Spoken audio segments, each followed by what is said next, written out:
नमस्कार साथियों। कुछ इम्पोर्टेंट कॉन्सेप्ट है जो केमिस्ट्री में बार बार परीक्षाओं में पूछे जाते हैं, इनके बारे में जानते हैं। आइसोटोप क्या होता है? आइसोटोप जिसको आप समस्थानिक कहते हैं, इसकी अगर चर्चा करें तो नाम से स्पष्ट है कि सम मतलब समान और स्थानिक अर्थात स्थान। आप जानते हैं कि आवर्त सारणी में तत्वों के स्थान का निर्धारण परमाणु संख्या के आधार पर करते हैं। तो स्पष्ट है कि समस्थानिक ऐसे तत्व होंगे जिनकी परमाणु संख्या समान होती है, परंतु उनकी द्रव्यमान संख्या यानी मास नंबर अलग अलग होता है। आइसोटोप यानी समस्थानिक ऐसे तत्व हैं जिनकी परमाणु संख्या समान होती है और द्रव्यमान संख्या अलग अलग होती है। आप जानते हैं कि तत्व को हम कुछ इस प्रकार रिप्रेजेंट करते, नीचे जो लिखते हैं वो इसका एटॉमिक नंबर यानी परमाणु क्रमांक या परमाणु संख्या होता है, ऊपर जो लिखते हैं वो इसका मास नंबर यानी द्रव्यमान संख्या होती है।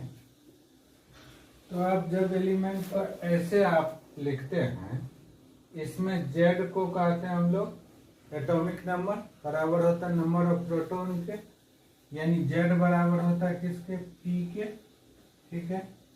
और अगर एलिमेंट न्यूट्रल है, मतलब उस पर कोई चार्ज नहीं है, आयन नहीं है, तो प्रोटॉन की संख्या बराबर होती है इलेक्ट्रॉनों की संख्या के। आप जानते हैं कि प्रोटॉन जो होता है वो धन आवेशित होता है और इलेक्ट्रॉन जो होता है वो ऋण आवेशित होता है, यानी प्रोटॉन प्लस चार्ज होता है और इलेक्ट्रॉन निगेटिव चार्ज होता है, लेकिन दोनों का मैग्नीट्यूड समान होता है। और किसी एलिमेंट में नंबर ऑफ प्रोटॉन बराबर होता है नंबर ऑफ इलेक्ट्रॉन। ऐसा होने के कारण एटम इलेक्ट्रिकली न्यूट्रल हो जाता है। अभी जब आप आयन के बारे में पढ़ेंगे तो जब हम इलेक्ट्रॉन को निकालते हैं, आप बोर एटॉमिक मॉडल के बारे में पता है आपको कि बोर के अनुसार ये एटम का एक न्यूक्लियस होता है, इसके चारों ओर इलेक्ट्रॉन किसी निश्चित पाथ पर, किसी निश्चित रास्ते पर मूव करता है। इसी रास्ते का नाम ऑर्बिट कहा गया है, जिसको आप कक्षा कहते हैं। और इसके बाह्यतम कक्षा में जो आउटर मोस्ट ऑर्बिट होता है, उसमें उपस्थित इलेक्ट्रॉन को वैलेंस इलेक्ट्रॉन कहते हैं। किसी एलिमेंट के आउटर मोस्ट ऑर्बिट में उपस्थित इलेक्ट्रॉनों की संख्या को वैलेंस इलेक्ट्रॉन कहते हैं। और इसी इलेक्ट्रॉन का जब हम ट्रांसफर करते हैं, या तो हम यहाँ से इसके बाह्यतम कक्षा से, ऑलवेज किसी एलिमेंट के बाह्यतम कक्षा से ही इलेक्ट्रॉन को निकाला जा सकता है या इलेक्ट्रॉन को ऐड किया जा सकता है। ठीक है।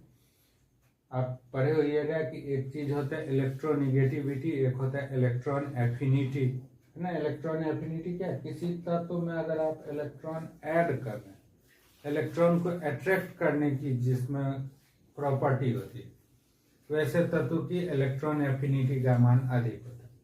जानेंगे कि ऐसे तत्व जिसके बाह्यतम कक्षा में 6-7 इलेक्ट्रॉन हो, तो 6 इलेक्ट्रॉन हो तो इलेक्ट्रॉन जो होता है बाह्यतम कक्षा में 8 इलेक्ट्रॉन को पूरा करना चाहता है। इसके लिए वो इलेक्ट्रॉन को अट्रैक्ट करना चाहता है, अट्रैक्ट करेगा तो उसकी इलेक्ट्रॉन एफिनिटी अधिक होगी। फिलहाल आप जानिए कि एटम इलेक्ट्रिकली न्यूट्रल होता है। आइसोटोप क्या है? तो ऐसे तत्व जिनका पीरियोडिक टेबल में स्थान समान होता है, अर्थात उनकी परमाणु संख्या समान होती है।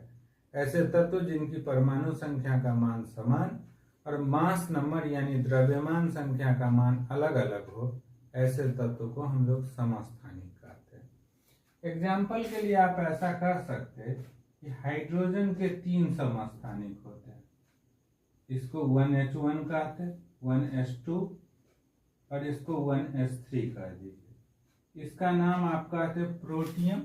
इसके बारे में आपको पता होगा कि ऐसे तत्व जिनमें न्यूट्रॉन नहीं पाया जाता, नहीं, आप कहते हैं ना ए मास नंबर किसके बराबर होता है? Number of proton plus number of neutron के।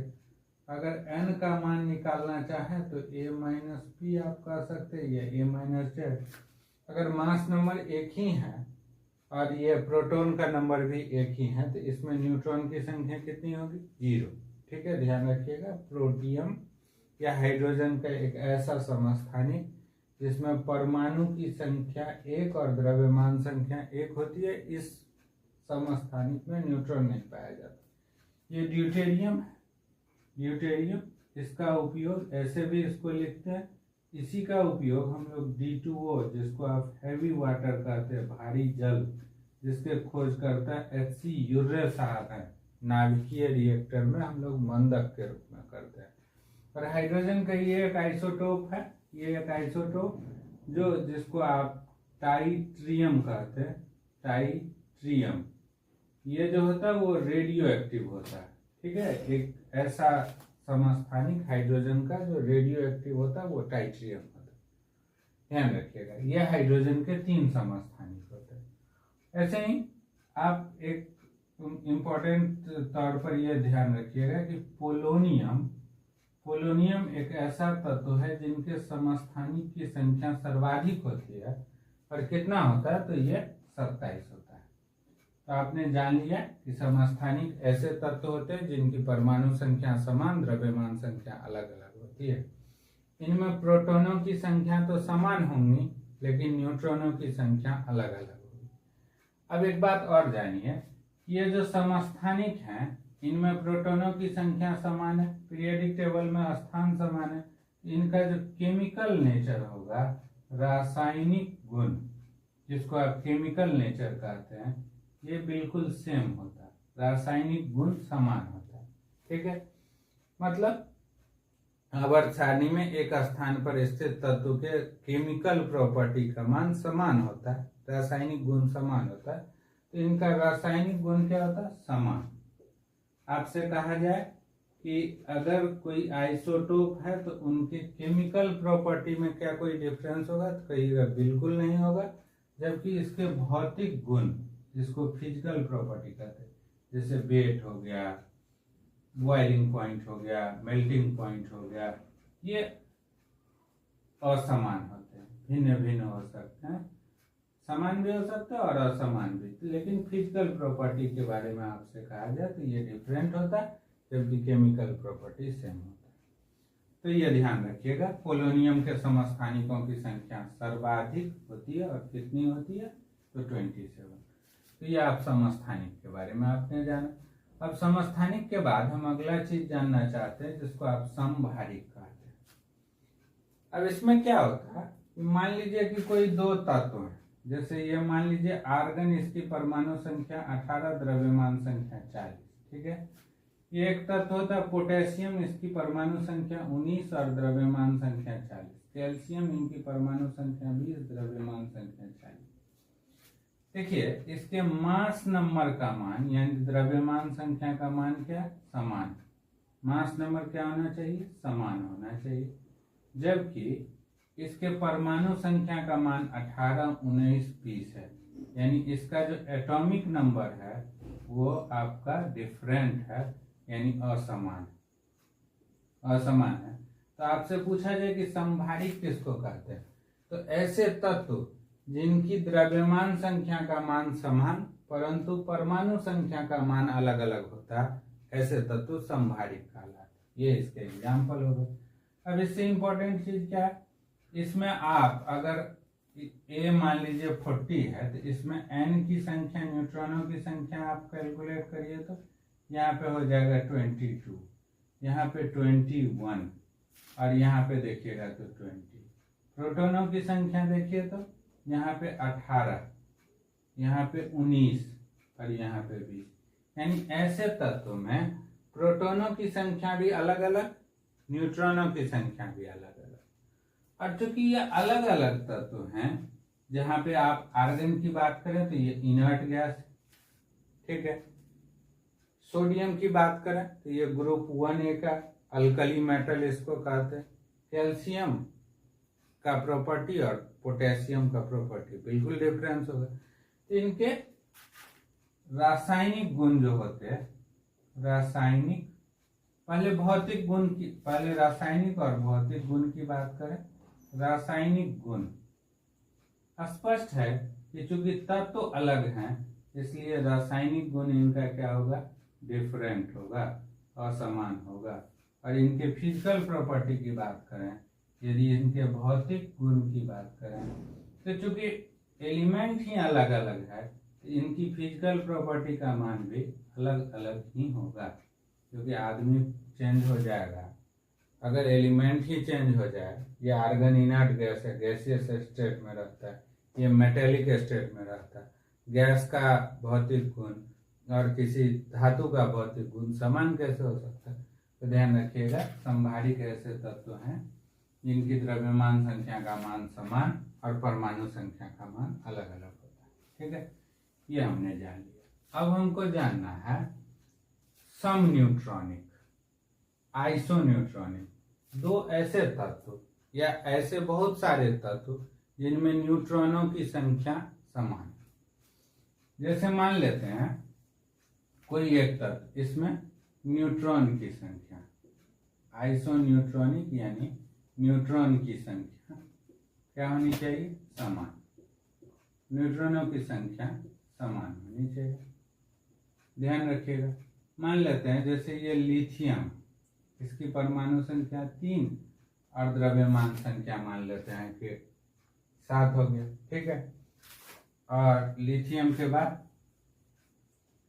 बेरिलियम, इसकी परमाणु संख्या 4 और द्रव्यमान संख्या 8। इसमें अगर आप न्यूट्रॉन निकालें तो n का मान यहाँ भी मास नंबर में से एटॉमिक नंबर घटाएंगे तो 4 आएगा, यहाँ पे भी 4। तो ऐसे तत्व आइसोन्यूट्रॉनिक कहलाते हैं।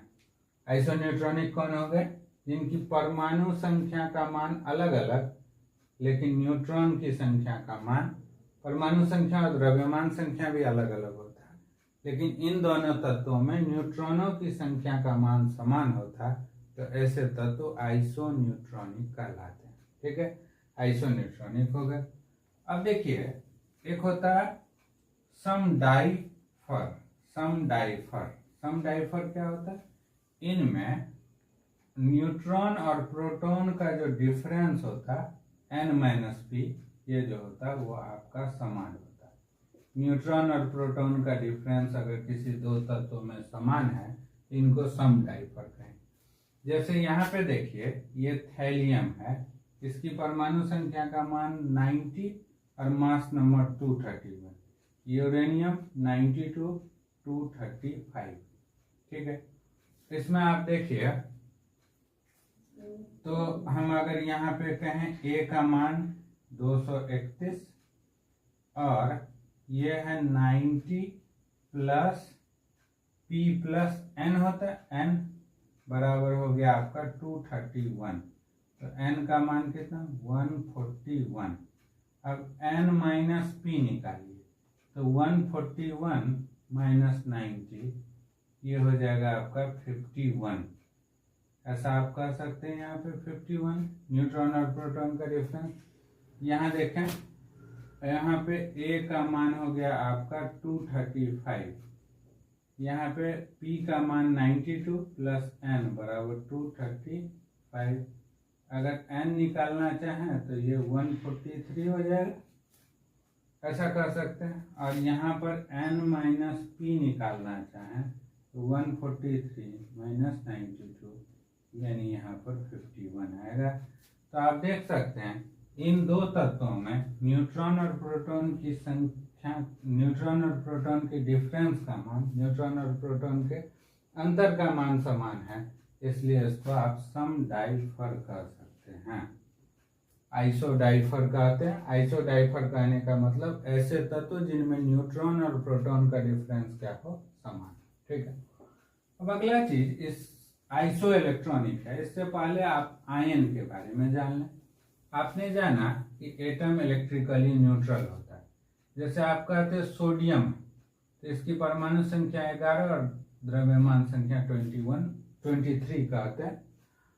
तो इसमें क्या होता है कि अगर ये मान लेते हैं कि कैल्शियम है, इसकी परमाणु संख्या 20 और द्रव्यमान संख्या 40। आप देखें तो इसमें प्रोटॉनों की संख्या कितनी? 11। अगर प्रोटॉन 11 है तो इसमें इलेक्ट्रॉन भी 11। ठीक है, एटम इलेक्ट्रिकली न्यूट्रल होता है। कोई परमाणु जो होते हैं वो विद्युतः उदासीन होते हैं। ऐसा इसलिए होता है क्योंकि तत्व में प्रोटॉनों की संख्या और न्यूट्रॉनों की संख्या का मान समान होता। प्रोटॉन पॉजिटिवली चार्ज होता जबकि इलेक्ट्रॉन निगेटिवली चार्ज होता। ठीक है, लेकिन मान लेते हैं कि यह सोडियम है, आप इसका इलेक्ट्रॉनिक कॉन्फ़िगरेशन लिखिएगा तो यह हो जाएगा 1s2 2s2 2p6 और 3s1। इसके आउटर मोस्ट ऑर्बिट से ये एक इलेक्ट्रॉन को निकाल दीजिएगा। अगर सोडियम से एक इलेक्ट्रॉन को आप निकाल दें, एक इलेक्ट्रॉन को हम निकाल देंगे तो सोडियम में प्रोटॉनों की संख्या का मान कितनी हो जाएगी? 11 तो रहेगा, लेकिन इलेक्ट्रॉन की संख्या का मान 10 हो जाएगा। इस पर एक प्लस चार्ज हो जाएगा क्योंकि प्लस चार्ज वाले का मैग्नीट्यूड एक अधिक है। जैसे यहाँ पे हम बात करते हैं मैग्नीशियम, इसकी परमाणु संख्या का मान यहाँ पर है होता है 12, तो इसमें प्रोटॉनों की संख्या कितनी है? 12। अगर इससे एक इलेक्ट्रॉन को हम निकाल दें तो ये बनेगा मैग्नीशियम ही, लेकिन इसमें प्रोटॉनों की संख्या कितनी हो जाएगी? 12, लेकिन इलेक्ट्रॉनों की संख्या 11, तो एक प्लस चार्ज आ जाएगा। तो आयन क्या होता है कि किसी तत्व से यदि हम इलेक्ट्रॉन को निकालें या इंटर कराएं, जैसे मान लीजिए कि हमारा ये फ्लोरीन, इसकी परमाणु संख्या 9, इसका electronic configuration 1s2 2s2 2p5। देखिए इसके बाह्यतम कक्षा में 7 इलेक्ट्रॉन है, इसकी टेंडेंसी होती है एक इलेक्ट्रॉन को अट्रैक्ट करने। तो फ्लोरीन में F4 फ्लोरीन, इसमें एक इलेक्ट्रॉन ऐड करा दें तो ये F में प्रोटॉनों की संख्या कितनी रहेगी? 9, जबकि इलेक्ट्रॉनों की संख्या कितनी हो जाएगी? 10। तो इस पर प्लस चार्ज वाला 9 ही है, माइनस चार्ज वाला एक अधिक हो गया, इसलिए इस पर एक निगेटिव चार्ज आ गया, एक निगेटिव चार्ज। तो इसको हम लोग कहेंगे ये निगेटिव चार्ज। इसी को आयन कहते हैं। आयन कहने का मतलब ट्रांसफर ऑफ इलेक्ट्रॉन या एडिंग ऑफ इलेक्ट्रॉन। यदि किसी तत्व से इलेक्ट्रॉन को निकाल दें या उस तत्व में एक इलेक्ट्रॉन को ऐड करा दें तो ऐसा करने पर जो चीज बनता है उसी को हम लोग कहते हैं आयन। अगर एक इलेक्ट्रॉन को निकालेंगे तो उस पर प्लस चार्ज आएगा, ऐसा आएगा प्लस चार्ज। तो प्लस चार्ज वाले को हम लोग कहते हैं केटायन। प्लस चार्ज वाले को आप कह दीजिए धन आयन, धन आयन, यानी ये हो गया केटायन। और अगर ये भी धन आयन है, मान लेते हैं ये पॉजिटिवली चार्ज है, ये धन आयन हो गया, यानी ये हो गया केटायन। और इसमें एक इलेक्ट्रॉन ऐड हुआ निगेटिवली चार्ज, तो इसको हम लोग ऋण आयन कहते हैं, यानी इसको एनायन कहते हैं। तो ध्यान रखिएगा आयन क्या होता है? अगर किसी तत्व से एक इलेक्ट्रॉन निकालें या एक इलेक्ट्रॉन को ऐड कराएं तो आयन का निर्माण होता है। जब आप एक इलेक्ट्रॉन निकालते हैं तो तत्व पॉजिटिवली चार्ज हो जाता है, तो उसको केटायन कहते हैं। और जब एक इलेक्ट्रॉन इंटर कराते हैं तो तत्व निगेटिवली चार्ज होता है, इस स्थिति को एनायन कहते हैं। ठीक है, अब एक चीज होता है उसको एलोट्रोप यानी अपरूप कहते हैं। अपरूप क्या होता है? यदि कोई तत्व अलग अलग रूपों में पाए, तत्व समान हो, उसका भौतिक गुण समान हो, रासायनिक गुण समान हो, भौतिक गुण अलग अलग भी हो सकता है, इसको कहते हैं अपरूप। जैसे अगर आप कार्बन की बात करें तो इसके कुछ अपरूप होते हैं। एक होता है हीरा, डायमंड, एक होता है ग्रेफाइट, ग्रेफाइट, ठीक है, ग्रेफाइट। एक होता है फ्लोरीन, फ्लोरीन, और एक होता है ग्रेफीन, ग्रेफीन। ऐसे और भी होते हैं। ये C60 है, ये C90 होता है, और एक C120 वाले भी तत्व कार्बन के अपरूप होते हैं। इनके भौतिक गुण अलग अलग हैं। हीरा काफी कठोर होता है, ग्रेफाइट मुलायम होता है। हीरा विद्युत का कुचालक होता है, नॉन कंडक्टर होता है, जबकि ग्रेफाइट में थोड़ी बहुत कंडक्टिविटी पाई जाती है। इसकी जो संरचना होती है वो चतुष्फलकीय होती है, इसकी संरचना षटकोणीय होती है। खैर वो तो अलग बात है। अपरूप क्या होता है? तत्व सेम। इसको आप एक एग्जाम्पल से समझिए। अब बहुरूपिया देखते हैं। आदमी एक ही होता है, वो अपने नृत्य को दिखाने के लिए अलग अलग रूप को, अपने कला को दिखाने के लिए अलग अलग रूप के कपड़े पहनकर या अपने अंदर कुछ परिवर्तन कर मेकअप वगैरह लगा के अपना परिवर्तन करता है, तो उसको अपरूप कह देते हैं। अपरूप क्या? एक ही तत्व जब अलग अलग रूपों में पाए जाते हैं। जैसे कार्बन में ये अपरूपता की प्रॉपर्टी अधिक पाई जाती है। हीरा हो गया, ग्रेफाइट हो गया, फ्लोरीन हो गया, ग्रेफिन हो गया। जानेंगे इन ग्रेफिन से का उपयोग हम लोग आगे चल के सेमीकंडक्टर के निर्माण में भी करते हैं। तो ये ध्यान रखना है आपको कि अपरूप क्या होता है? एक ही तत्व जब अलग अलग रूपों में पाए जाए। एग्जाम्पल ये कार्बन।